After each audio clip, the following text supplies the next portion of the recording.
des étudiants du master de génie environnemental de l'École nationale d'ingénieurs ENI ABT ont développé cette thématique suite à la publication d'articles scientifiques sous la direction du professeur Fad Seydou. C'était lors de la conférence de la cartographie et de l'analyse du cadre institutionnel, juridique et politique du secteur de l'environnement. On a fait 2 modules, et c'est après 2 modules-là que nous organisons cette conférence-là. Donc, les modules dans lesquels j'ai été impliqué pour la formation, ce que nous avons voulu faire, c'est de faire du learning by doing. C'est-à-dire que les étudiants, ils apprennent et ils font en même temps. Donc, ils écrivent un article scientifique par rapport au domaine de l'environnement. Donc, il y a plusieurs domaines qui ont été touchés.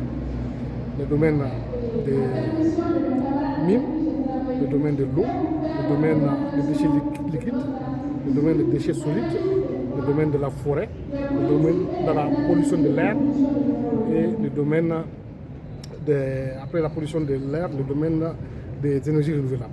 Voilà. Donc il y a ces 7 domaines-là qui ont été couverts. Les étudiants, ils ont fait le boulot eux-mêmes, ils ont rédigé des questionnaires eux-mêmes, ils sont partis dans les structures eux-mêmes, ils ont interrogé des personnes de ressources et aussi des responsables dans les structures.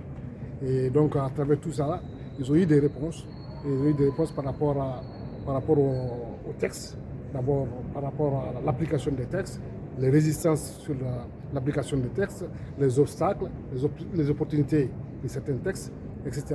Et aussi, surtout, ils ont vu aussi là où il y a des vides juridiques et comment il faut faire pour apporter des solutions à ces vides juridiques.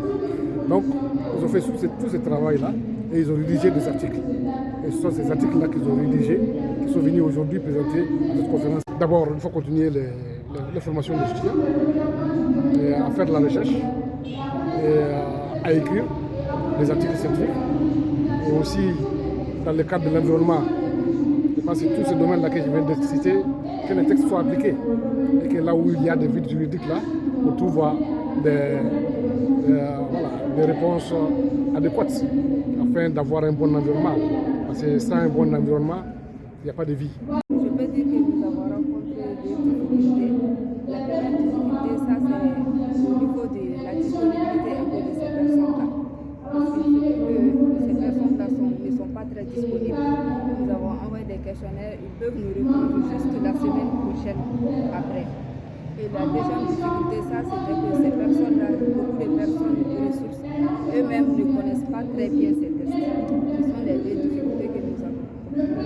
Le message que j'ai à passer à mes camarades, bon en général, même si ce n'est pas de l'ENI, c'est de prendre conscience parce que c'est avec les étudiants que l'avenir se prépare. Nous sommes les dirigeants de demain. Donc dès aujourd'hui, nous devons nous mettre à... Même si on ne peut pas trop faire respecter les lois, nous devons aussi contribuer à faire des sensibilisations autant que nous pouvons. Aider les gens à mieux comprendre ce que nous avons appris.